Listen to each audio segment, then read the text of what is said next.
Hello students, so today we are going to start our chapter number 1, components of language. तो यानी language के क्या क्या parts होते हैं, क्या क्या चीजें उसमें होती हैं, वो सब हम आज पढ़ने वाले हैं. सबसे पहले what is a language? Language is the means of human communication consisting of the use of spoken or written words in the structured and conventional way. यानी लैंग्वेज क्या होती है? कोई भी ऐसा मतलब जो हम अपने बात किसी को बता सकते हैं.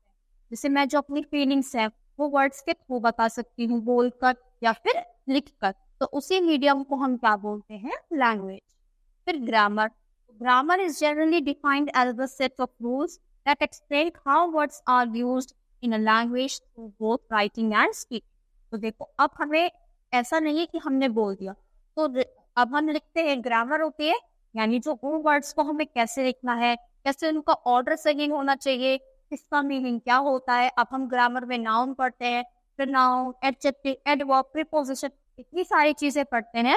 वो किस लिए? ताकि जो रूल्स है वो सबके लिए सेम हो और वो उस लैंग्वेज को अच्छे से सीख सके. ऐसे ही अगर किसी को हिंदी सीखनी है तो हिंदी में व्याकरण होती है, संज्ञा, काल, तो ये सारी चीजें हमें सीखनी होती है ताकि हम उनको लिखते वक्त और बोलते वक्त उनको सही से यूज कर सके. फिर आता है अल्फाबेट. तो अल्फाबेट तो हम सब बचपन से पढ़ते आ रहे हैं. इसमें कितने लेटर्स होते हैं? 26 लेटर्स. और ये एक ऑर्डर में फिक्स होते हैं जिसको हम क्या बोलते हैं? Alphabetical orders. फिर लेटर्स. लेटर इज प्रिंटेड और written sign representing a sound in speech. तो लेटर क्या होता है?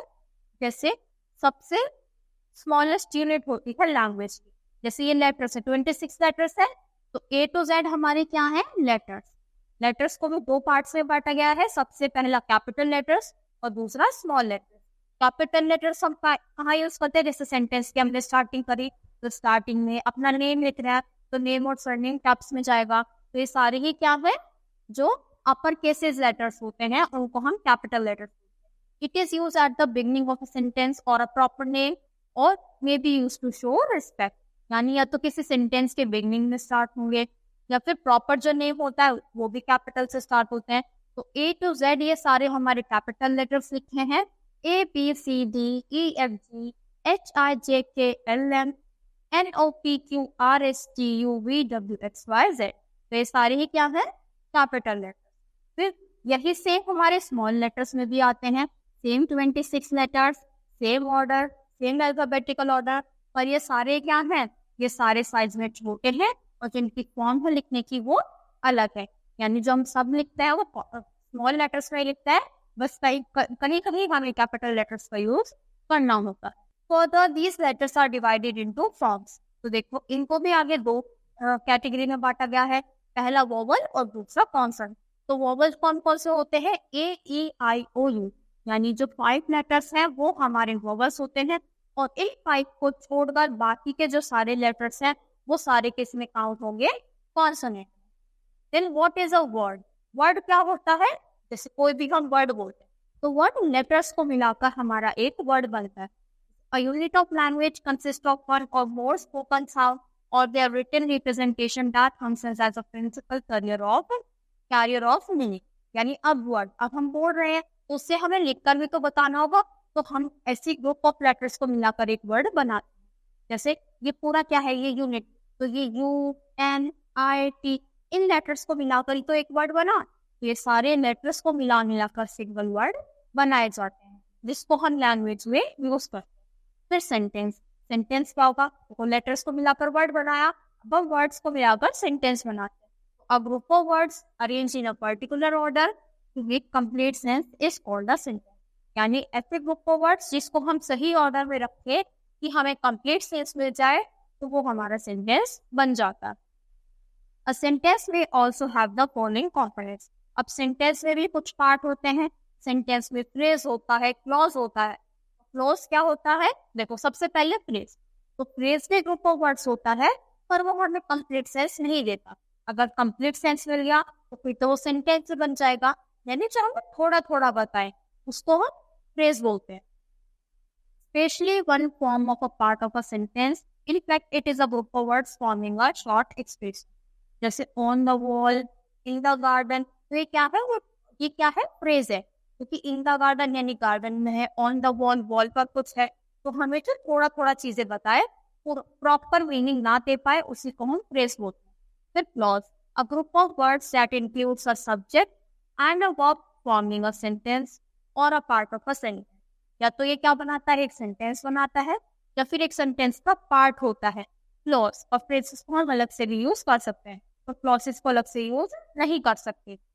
क्लॉज में क्या होगा, सब्जेक्ट भी होगा, वर्ब भी होगा, पर फ्रेज में ना तो कोई सब्जेक्ट होता और ना ही कोई प्रेडिकेट होता। तो यही इन दोनों में बस डिफरेंस होता है। फिर पैराग्राफ, तो पैराग्राफ क्या होता है, a paragraph is a group of sentences which describes an idea.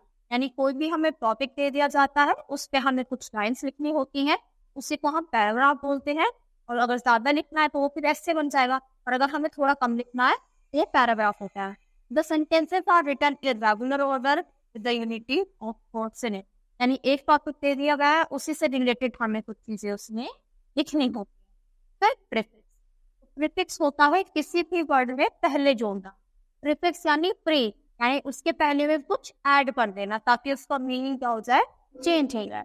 तो प्योर में हमने आई एम इन का प्रीफिक्स जोड़ा, तो ये क्या बन गया, इम्प्योर। इसका मीनिंग भी चेंज होगा, पहले प्योर था, अब वो इम्प्योर हो गया। रेगुलर आई आर जोड़ा तो इरेगुलर, रेगुलर जो हर काम अच्छे से कर गया, और इरेगुलर बिल्कुल ऐसी, बिल्कुल सही से नहीं काम कर।